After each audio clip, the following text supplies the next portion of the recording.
పాపం దేవుడు గుణాలు అంటుకున్నాడే, వాడు అంటుకోదలుచుకున్నప్పుడు మనకేం వాడు అంటుకుంటాం లేదు.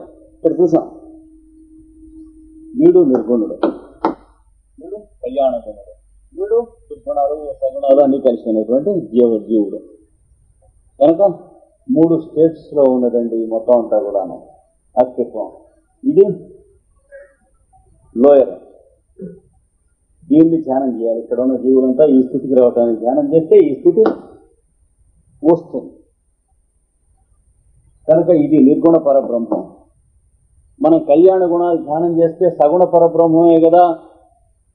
మరి ఎలాగండి అని అంటాను. వీళ్ళేదో చచ్చినట్టు కళ్యాణ గుణాలు ప్రాక్టీస్ చేయాల్సిందే కానీ నిర్గుణాలు ప్రాక్టీస్ చేస్తే వచ్చేవి దుర్గుణాలే. నిర్గుణ పరబ్రహ్మోపాసన ఉండదు, దుర్గుణ పరబ్రహ్మోపాసన వస్తుంది. అంటే చేయటానికి ఏముండదు, నిర్గుణం అంటే చేయటానికి ఏం లేనప్పుడు ఏవో ఆరోపణలు చేస్తాం. ఇక్కడ ఫుల్లీ ఎంగేజ్, చేయటానికి 24 గంటలు టైం లేకుండా పెట్టుకోండి అన్నాడు ప్రోగ్రాం. ఇది రామానుజుల వారు చెప్పిన 5 పాయింట్లలో ఇది ఒకటి.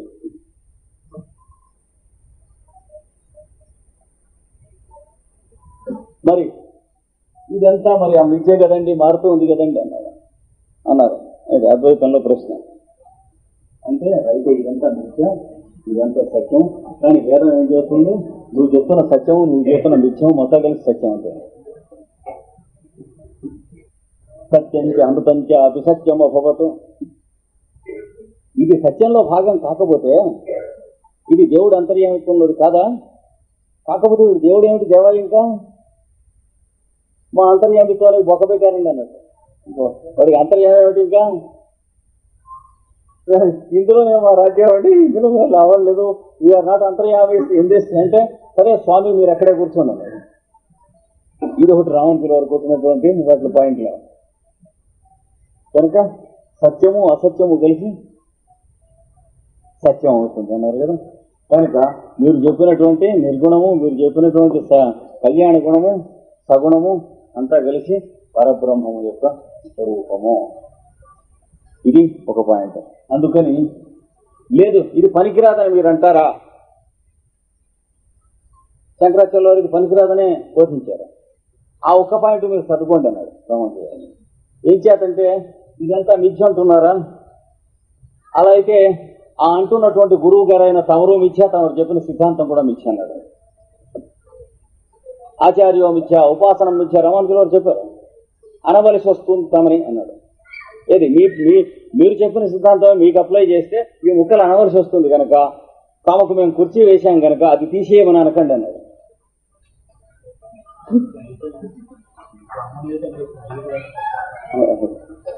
వస్తుంది, ఇంకా వస్తాయి, అవే వస్తాయి. ఇక్కడ 4 అయిపోయింది. 5వ పాయింట్ ప్రపత్తి లేక శరణాగతి. అదే 5వ పాయింట్. చరమ శ్లోకం అంటారు భగవద్గీతలో, వస్తుంది మీకు అది కూడా. నారద భక్తి సూత్రాల్లో బాగా బోధపడుతుంది, కొద్దిగా మాత్రం ఇక్కడ చెబుతాను. 5వ పాయింట్ ఆయన ఏం చెప్పాడంటే, ఆయన ఏదో అన్నాడు, ఆయన చెప్పింది మీకు తప్పు అని తెలుసు, చెప్పండి. అది కాదు ఇది అని కాదన్నాడు ఆయన. ఊరుకోండి అన్నాడు. నమస్కారం. ఊరుకుంటాం కూడా హిపోక్రటిక్ గా ఊరుకోకండి, మనస్ఫూర్తిగా ఊరుకోండి. ఎందుకంటే వాడి రూపంలో వాసుదేవుడు నేను మీలో అహంకారం ఉందో లేదో టెస్ట్ చేస్తున్నాడని గుర్తుంచుకోండి అన్నాడు. అంటే that is the end of evil. లేకపోతే ఈవిల్ మల్టిప్లై అవుతుంది సొసైటీలో. ఇప్పుడు మీరు చెప్పినది ఏదో నేను చెప్పిన తప్పని మీకు తెలుసు అనుకోండి. ఏదో సినిమా చూసి ఇచ్చాం, అందులో ఏదో వేదాలలో సారం ఇంతేనయా అని ఏదో పాట రాశాడు అనుకోండి, వాడు తెలిసినట్టు. ఈ పాట ఏదో హిందీ సినిమాలోది అని నేను అంటాను అనుకోండి. అంటే మీరు కాదండి దేవదాసులోది అంటారు కదా. నేను నో ఇది హిందీ సినిమాలోదే, కావాలంటే నేను బెట్ చేస్తానంటే నేను అంతకంటే బెట్ చేస్తా అనొద్దు అన్నాడు. వదిలేసేమన్నాడు. ఏం చేత వాడు నువ్వు గెలిచినా వాడు గెలిచినా పాయింట్ ఎరవ పాయింట్ అన్నాడు.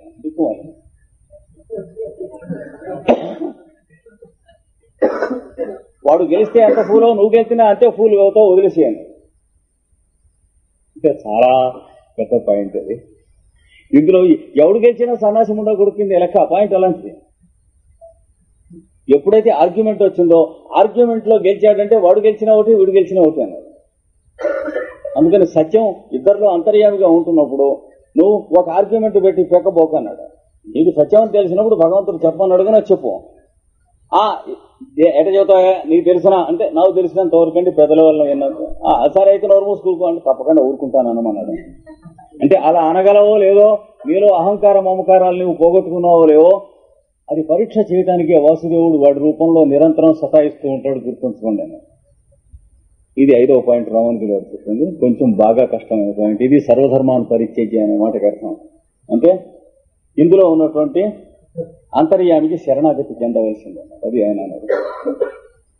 వీళ్ళ ఎట్లా చెందుతానండి, ప్రతి అడ్డమైన వాడికి చెందుతాను కానంటే ఏం లాభం లేదన్నాడు. కొంచెం గడ్డు పాయింట్లు రామానుజుల గారు చెప్పినాడు. అందుకనే ఆయన నిత్య జీవితంలో కూడా అలాగే ఏదో పెళ్లి చేసుకోండి, ఓ మాట వద్దు అన్నాడు. నాకు ఇంట్రెస్ట్ లేదు అన్నాడు. కాదు చేసుకోని పెద్దవాడు చెప్పాడు, తప్పకుండా చేసుకుంటా అన్నాడు. అయితే ఒక్కందుకు ఆజ్ఞ ఇవ్వండి అన్నాడు. నా ఇంట్లో ఎవరన్నా భోంచేస్తే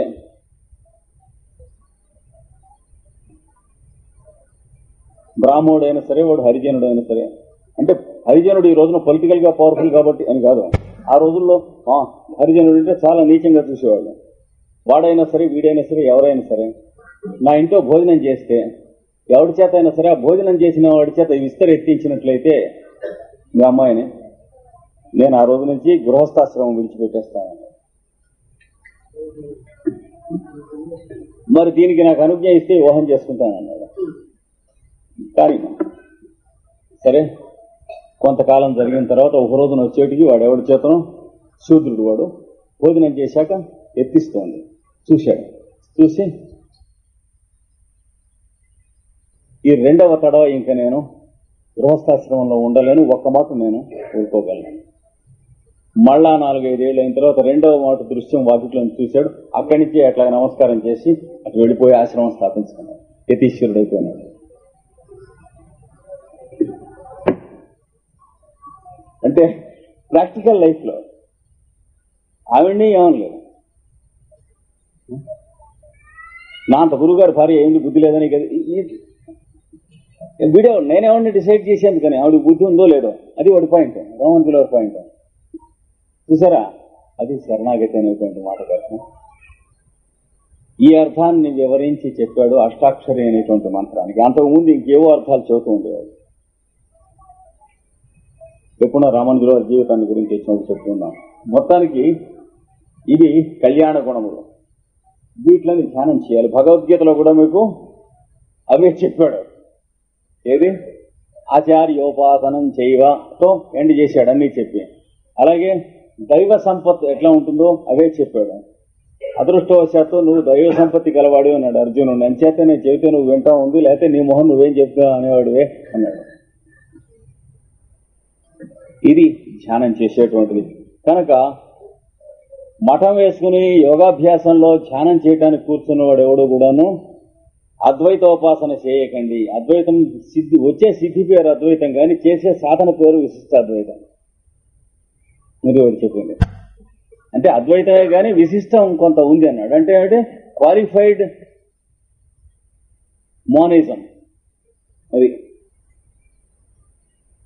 అద్వైతం అనేది రైటే కానీ ఇది లేదు మిగతా వెళ్ళిపోయినాయి, తుడిచిపెట్టుకుపోయినాయి అంటే బలాదురు ముఠా కొడుకులు అయిపోతారు సొసైటీ అంతా. నాకు అద్వైత స్థితి వచ్చేసింది. ఇప్పుడు లేబర్ క్లాసు అప్పర్ క్లాసు ఒకడు ఎలా మాట్లాడుకుంటున్నారో అలా మాట్లాడుకుంటారు. ఏమండి యజమాని పెట్టుబడిదారు అంటారు చూడండి, వాళ్ళిద్దరు ఇప్పుడు ఎలా మాట్లాడుకుంటున్నారో మనుషులో ఉన్న సంగతి మర్చిపోయి ఒకడు అలా మాట్లాడుకుంటారు అనమాట. ఇది ఒక్కటే కనుక ఉంటే సొసైటీలో. అందుకని ఆయన తీసి ఈ పిచ్చి వేషాలు తీసేయండి. ఈ మెట్లన్నీ ఉన్నాయి, మేడ రైతే కానీ మేడ ఎక్కాలంటే ఇక్కడికి హుప్ అని ఎగరకు పళ్ళు కాలిపోతాయి అన్నాడు. మెట్లు పెట్టాము, ఆ మెట్లలో ప్రతి మెట్టు రైతే. మెట్లే ఉంది మేడ ముఖ్యంగానంటే ఎక్కవన్నాడు. మెడ్రాస్ ఊరికి వెళ్తాం ముఖ్యం కానీ టికెట్ ఏముందంటే డొక్క చింపేస్తారు.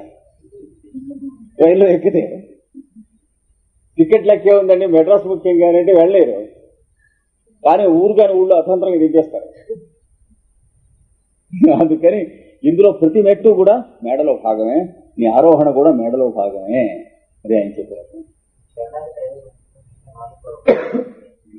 వస్తాను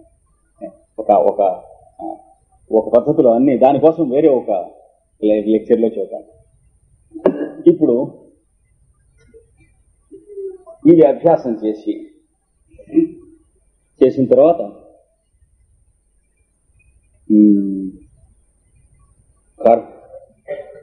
అట్టి పరమేశ్వరునకు బద్ధముగాని రూపంబులు అనేకంబులు కలిగినవి ముముక్షువునకు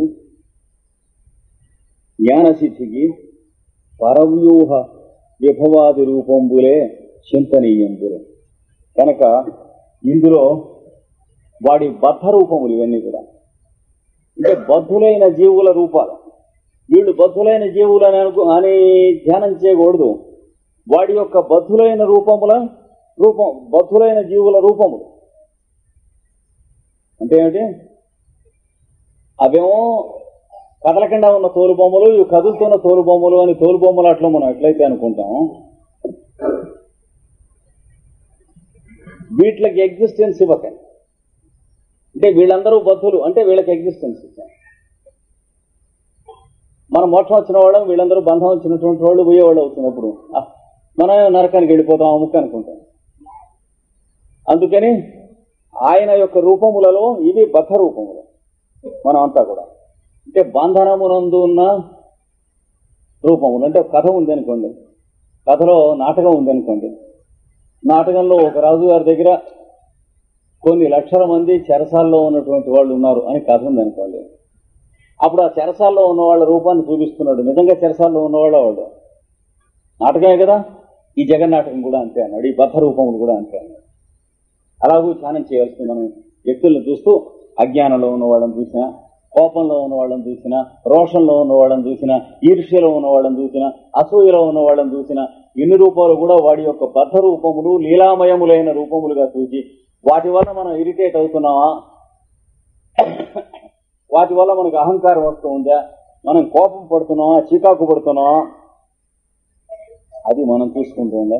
మన సాధనలకి ఇండెక్స్లైన రూపాలతో ఆయన ఇన్ని రూపాలతో తిరుగుతున్నాడని తెలుసుకోవాలి. ఇది మన సాధనకి.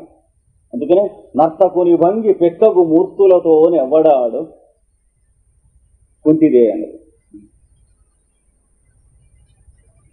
నాటకంలో వేషాలు వేసేవాళ్ళలాగా అనేక మూర్తులతో, అంటే ఒక సీనులో ఒక వేషం, ఇంకొక సీన్లో ఇంకొక వేషం ఎలా వేసుకునైతే వస్తాడో అలాగే ఇన్ని రూపాలతో ఆడుతున్నట్టు అలా ధ్యానం చేయండి.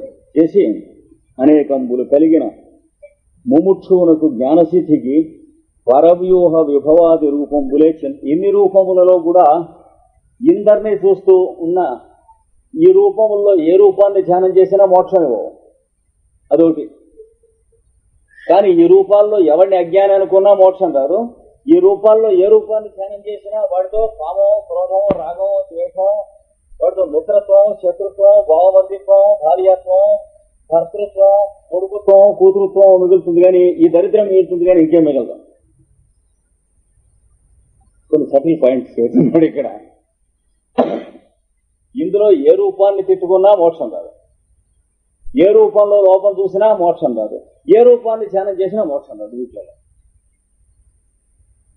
ఏ రూపాన్ని చేయాలయ్యా అంటే ఇక్కడ చెబుతున్నాడు, పరవ్యూహాది విభవ రూపములు.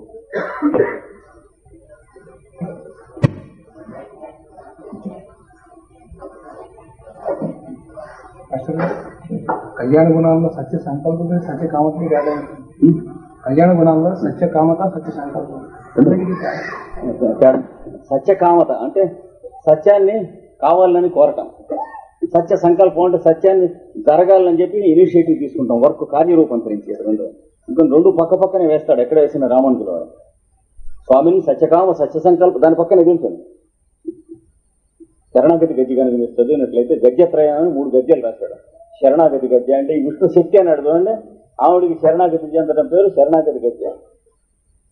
తర్వాత స్త్రీరంగ గద్య అంటే ఈ బద్ధ రూపములన్నీ వాడి రూపములని ధ్యానం చేసేందుకు ఇది స్త్రీ యొక్క రంగం కనుక, అంటే అమ్మవారి యొక్క రంగస్థలం కనుక ఈ జగత్తు, దానికి గద్య ఒకటి. ఆ పైన వైకుంఠ గద్య అంటే ఇప్పుడు చెప్పినటువంటి ఈ విష్ణుమూర్తి యొక్క ధ్యానానికి చేసి మూడింటికి 3 గద్యాలు ఇచ్చాడు ధ్యానం చేశాను. కానీ వీళ్లలో మనం ధ్యానం చేయవలసినటువంటి వ్యూహాలు పరవ్యూహ విభవాది రూపం.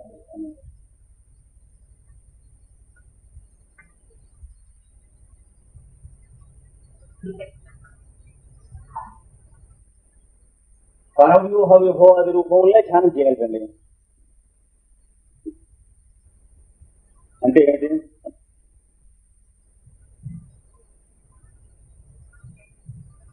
ఒక్కడే ఉన్నాడు అడిగిలో, ఇంటి ముందు నుంచుని ఉన్నాడు, ఒకటే ఇల్లు చుట్టుపక్కల, చాలా అందమైనటువంటి ఆడది ఒంటరిగా వచ్చింది. నువ్వు నా నచ్చావు, నేను పెళ్లి చేసుకుంటానండి. వీడు ఎలా రియాక్ట్ చేస్తాడు? రాముడిని అన్నది కదా చూపడక, రోడ్డు మీద వెళ్తూ ఉంటే ఏమంటారు, మీరు నాకు నచ్చారు, బస్తీలో అన్నట్టుగా అంది మరి అరణ్యం అన్నప్పుడు రాముడు చచ్చా నేను ఓర్బడా, నేను ఎవరనుకున్నా అట్లా అనలేదే. ఏమన్నాడు? ఏ కూడా తీసుకొచ్చాను, మరి ఎట్లాగన్నాడు. అది చెప్పడం కూడా ట్రికిష్ గా చెప్పాడు, ఎగతాళిగా. ఇంత అందమైన దాన్ని ఇక్కడ ఉన్నామని తెలిస్తే ఆయన తీసుకురాకుండానే వచ్చేవాడిని అన్నట్టుగా చెప్పాడు. అది వద్దురా చెప్ప, నిజమే అనుకుంది, పంప మునిగిపోయింది. దాంతో ఈయన ఎగతాళి, నీ మొహం బుద్ధి లేదా, నీకు జ్ఞానం లేదా, అన్నం తింటున్నావు గడ్డి తింటున్నావు అని చెప్తే దాంతో కథే ఉండేది కదా అసలు. అలా అనకుండా ఏం చేయను ఆవిడ కూడా వేసుకొచ్చాను అన్నది. అంటే రామరామ ఈవిడ తీసుకురాకుండా ఉంటే మనం చేసుకునేవాడు అనుకున్నది. మన్వంతర పురాణ ఆశ,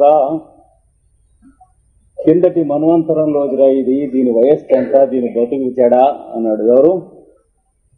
జటాయువుతో సంపాతి మాట్లాడుతూ రాముణ్ణి చూచి ఇట్లా కామం పద్ధతిలో శూర్పణ కంటే క్షీరకంఠంతు రామం వృషస్యంతి నలజ్జతి, ఇంకా గొంతులో పాలు కూడా ఆరనటువంటి వయస్సు 30 ఏళ్ళు ఉన్నాయో లేవో వాడిని చూసి ఇది కామం పడ్డదంటే ఛీ, దీని బతుకు పురుగులు కూడా, దీని వయస్సు ఎంత, వీడి వయస్సు ఎంత అన్నట్టు. ఇది జటాయువు సంపాతి అన్నదమ్ములు మాట్లాడుకుంటూ ఆకాశంలో వెళుతూ ఏం బతుకురా ఇది, ఏం జన్మరా అన్నట్ట. చూసారా? సరే, అలాగే వాలి సుగ్రీవుడు వచ్చాడు. అక్కడ ఇలాంటి వాటిలలో మిగతా వాళ్ళు ఎలా ప్రవర్తించుండేవాడు, రాముడు ఎలా కనుక అలా ప్రవర్తించిన వాళ్ళని పరవ్యూహ విభవాది రూపములు అంటారు. అంటే అవతారమూర్తులను మనం అంటాం. వాళ్ళు they behave quite in a different way. Reaction ఉండదు, వాళ్ళ యాక్షనే. కానీ రాజ్యం, నీ తండ్రి గారు నిన్ను అడవికి వెళ్ళమంటున్నారు, నీ తమ్ముడు భరతుడికి రాజ్యం నేను కోరాను, నీ తండ్రి గారు అది అవునం లేక కాదని లేక బాధపడుతూ పడి ఉన్నారు కైక అనేటప్పుడు అదేమిటి ఎంత మాట మీరు చెబితే సరిపోయింది కదా అని బయలుదేరి వెళ్ళిపోయాడు. ఇంకోడైతే అది అంతే. కనుక రాముడు గాని, కృష్ణుడు గాని, ఒక గౌతమ బుద్ధుడు గాని, యేసుక్రీస్తు గాని, లేదా ఇప్పుడు మీకు సమకాలికంగా ఉన్నటువంటి వాళ్లలో అలా బిహేవ్ చేసేవాళ్ళు కానీ వాళ్ళని ఏమంటారు? పరవ్యూహ విభవాది రూపములు అంటారు. అంటే ఏమిటి? పరతత్వానికి సంబంధించిన శరీర వ్యూహములు కలిగి దానికి భూమి మీద జీవితం వైభవంగా దింపటానికి వచ్చిన వాళ్ళు. శరీరంలో ఆ పైన ఉన్న తత్వం ప్రతిబింబిస్తూ ఉంది తప్ప ఇక్కడ ఉన్నటువంటి త్రిగుణాలు గాని, కామక్రోధాలు గాని, రాగద్వేషాలు గాని ప్రతిబింబించినవి కావు. అవి అవతారమూర్తులంటే అర్థం. అది అలాంటి పరవ్యూహ విభవాది రూపంబులే చింతనీయంబులు. అవి మాత్రమే ధ్యానము చేయదగిన రూపములు. అంటే రాముడో కృష్ణుడో బుద్ధుడో యేసుక్రీస్తో ఈ 5 ఇంతేనా ఇంకెవరన్నా లేరా అంటే లక్షలు కోటాను కోట్లు ఉన్నారు. ఎవరన్నా రైల్లో బాధపడుతూ ఉంటే నుంచో లేకుండా ఉంటే తాను లేచి ఆ సీట్ ఇచ్చాడు అనుకోండి ముసలాయనకు, ఆయన ఆ ఇచ్చిన దృశ్యాన్ని ధ్యానం చేయండి, ఇంటికి వచ్చి యోగాభ్యాసానికి మీకు మోక్షం వస్తుంది. అది వాడు చెబుతోంది. పరవ్యూహ విభవాది రూపములు అంటే అర్థం అది. అంటే ఆ చతుర్భుజ చక్రాలు, ఆ పీతాంబరం, పట్టుపంచ, బిళ్ళగోచి, ధావళి అట్లాగే రావక్కర్లేదు.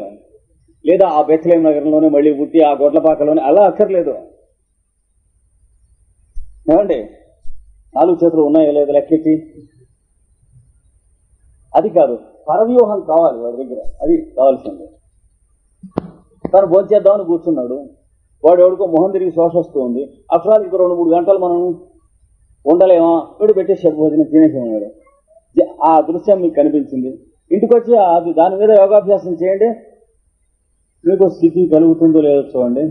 అది కాకుండా ఎంత సైంటిఫిక్ గా కూర్చొని చేసినా కుండలిని ఒక సెంటీమీటర్ మిల్లీమీటర్ కూడా కదండి. ఇది వాడు చెప్పినట్లు పద్మాసనం వేసి, వాడు చెప్పిన సిద్ధాసనం వేసి, నవ్వులు చేసి, భౌతిక్రియ నేతిక్రియ అంటే 33 మూళ్ల గుడ్డ మింగి, ముక్కులోంచి తాడు పోనిచ్చి, గొంతులోంచి సిగమోరలే తీసి, ఈ ముక్కులోంచి పోనిచ్చి, ఆ ముక్కులోంచి తీసి, ఇవన్నీ చేసినా చాలా ఉన్నాయి యోగాభ్యాసం అనే పేరుతో. ఇవన్నీ చేసి మడు మీద చమురు రాసుకుని టప కొట్టుకుని, చెవుల్లో చమురేసుకుంటూ కళ్ళల్లోంచి వచ్చి, ఇట్లాంటివి వెర్రి వెగులు పనులు చాలా ఉంటాయి. శరీర శోధనకు మాత్రమే చేసేది తప్ప ఈ యోగాభ్యాసంలో భాగాలు కావు. ఇన్ని చేసి భస్త్రిక ప్రాణాయామం చేసి లేచి మళ్ళీ కింద పడతాడు అనమాట. కుండల్ని లేచేందుకు ఎగిరేందుకు ఏమీ ఇవి ధ్యానం చేస్తే కదిలేది ఉన్నది, లేకపోతే కదిలేది లేదు. అదేమిటండి, తనకు లేకుండా వాడు ఎవరికో ఇచ్చేసాడు. ఆఫీసులో ఉద్యోగం రిటైర్ అయిపోయిన తర్వాత ఆయనకు వచ్చేటువంటి పెన్షన్, గ్రాట్యుటీ మొత్తం అంతా కలిసి ఇచ్చారు. అది ఇంటికి తెచ్చుకుంటున్నాడు. ఈ మధ్యనే జరిగింది. ఎవరికి జరిగిందో ఆయన కూడా ఇంకా సజీవుడే శరీరంతోనే ఉన్నాడు. ఇది తెచ్చుకుంటున్నాడని చెప్పి ఆ ఊళ్ళో ఉన్నటువంటి ఆయన కంటే కొంచెం డబ్బు గల వాళ్లలో ఒకటికి తెలిసింది. నిరంతరం కూడా ఆయన దగ్గరనే ఆయన చేత ఉపకారం మొదటి నుంచి పొందినవాడు. డబ్బు చేస్తే మందులు పొందాడు, ఏదన్నా బాధలు భయాలు వస్తే మంత్రతీర్థం మొదలైనవి జపాలు ఇవన్నీ పొందాడు. ఏదన్నా ఇల్లు అవి కట్టుకుంటూ ఉంటే రిక్షా కూడా కట్టించకుండా అక్కడ వాస్తు బాగుందో లేదో నడిచి వచ్చి చూసి వెళ్ళి అవన్నీ ఆయన ఉపయోగించుకున్నాడు. ఇలా పెళ్లి చేసుకుందామని చాలా అప్పులు అయిపోయినాయి, మీరు ఏమైనా సహాయం చేస్తే నేను మళ్ళీ ఏడాదిలో మీకు ఇస్తానన్నాడు. తీసుకెళ్ళని ఇచ్చేసాడు. వాడు పిల్ల పెళ్లి చేసుకున్నాడు, ఇల్లు కట్టుకున్నాడు, అన్నీ చేశాడు. ఆయనకి మళ్ళీ తిరిగి ఇవ్వలేదు. ఆయన దాని గురించి స్మరించడం లేదు. ఆయనకి ఏం పోయింది? ఆయన మా మార్గదర్శకులు, ఆదర్శప్రాయులు అనేటువంటి వారు సామర్లకోటలో ఉన్నారు. ఎక్కిరాల రామస్వామి ఆచార్యులు గారు అంటారు. అంటే ప్యారీ కంపెనీ కింద షుగర్ ఫ్యాక్టరీ ఉండగా అక్కడ పనిచేశారు. చిట్ట చివరికి ఆయనకి ఇచ్చిన అమౌంట్ ఆయన చేసిన పని. అంటే ఉన్నవాడు కాదు.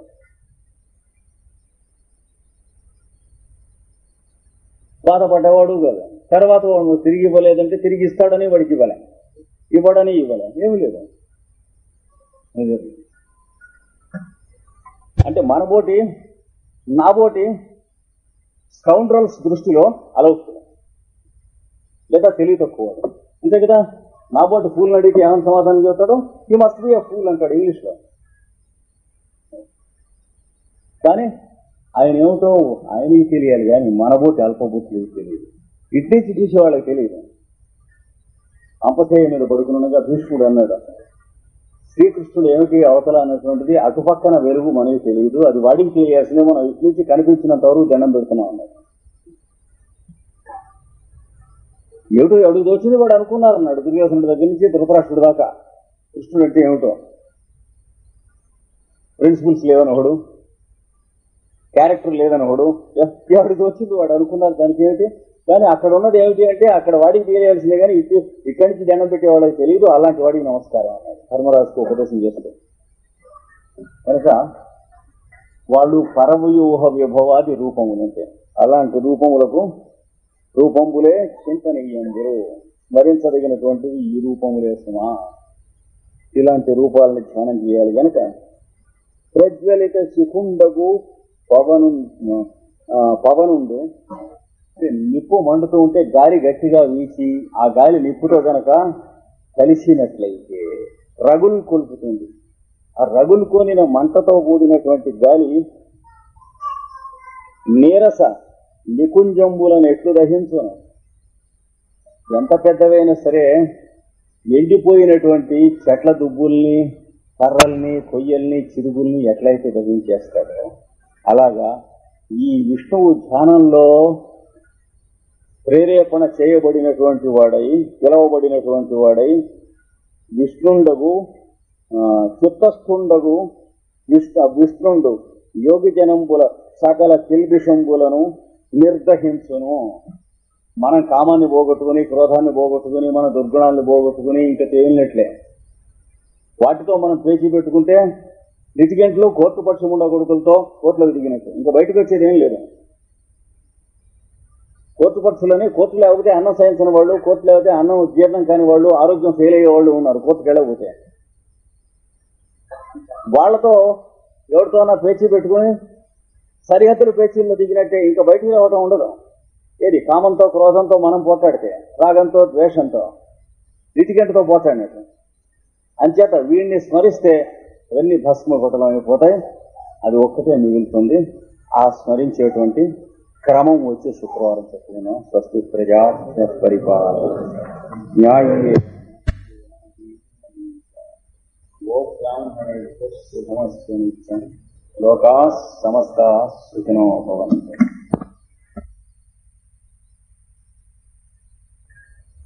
ప్రవచనం ప్రారంభం చేస్తున్నందుకు 1-2 అనౌన్స్మెంట్ దేవరాయలను ప్రవచనం చేసుకుంటున్నాము.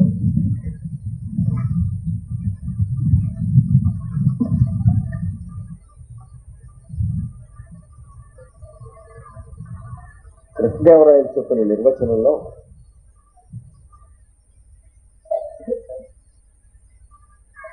మనమందరం దేవుడు అని దేన్నైతే పిలుస్తూ ఉంటాం,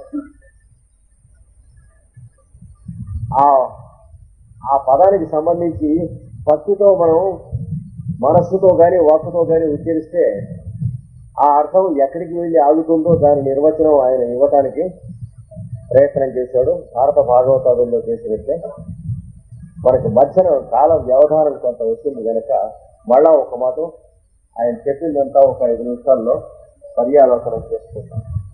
ఈ సృష్టి సమస్తము 2 భాగములుగా 7 లోకములుగా ఉన్నది. 7 లోకములలో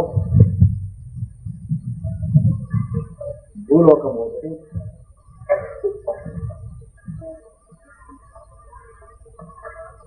భువర్లోకము ఒకటి,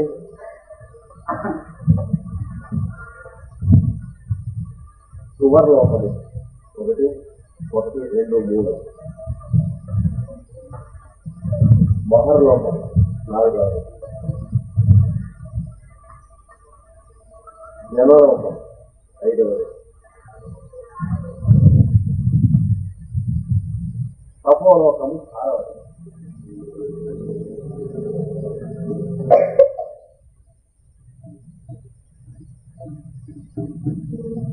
సత్యలోకము 7.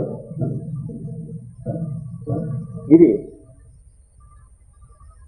లక్షల సంవత్సరాల నుంచి అంటే వేదములు, ఉపనిషత్తులు, పురాణములు, వాని తాలూకు శాఖోపశాఖలైన మహాశాస్త్రములు, వీటన్నిటిలో ఉన్నటువంటి సర్వ సమానమైనటువంటి విభజన. దీన్ని అనుసరించి ఆయా శతాబ్దులైన గురువులు తమ శిష్యులకు వీటిని వివరిస్తూ ఆయా కాలములలో భాషలో ఏ పదములు ప్రజలకి దగ్గరగా ఉన్నాయో ఆ పదములలో వాళ్ళు వివరణలు చెప్పుకున్నారు వాళ్ళకి. ఇప్పుడు ఎలా అయితే మనం తెలుగులో చెప్పుకుంటున్నాం అలాగే ఏ ఇంగ్లాండ్ లో కానీ చెప్పేటప్పుడు ఇంగ్లీష్ లో ఎలా అయితే చెప్పుకుంటారో, ఫ్రాన్స్ లోనూ అక్కడ చెప్పేటప్పుడు ఫ్రెంచ్ లో చెప్పుకుంటారో, అలాగా వాళ్ళ శతాబ్దులలో ఏ పదములు వాళ్ళకి వాళ్ళున్న ప్రాంతానికి ఏరియాకి వివరంగా ఉంటుందో ఆ పదాల్లో వివరించుకున్నారు.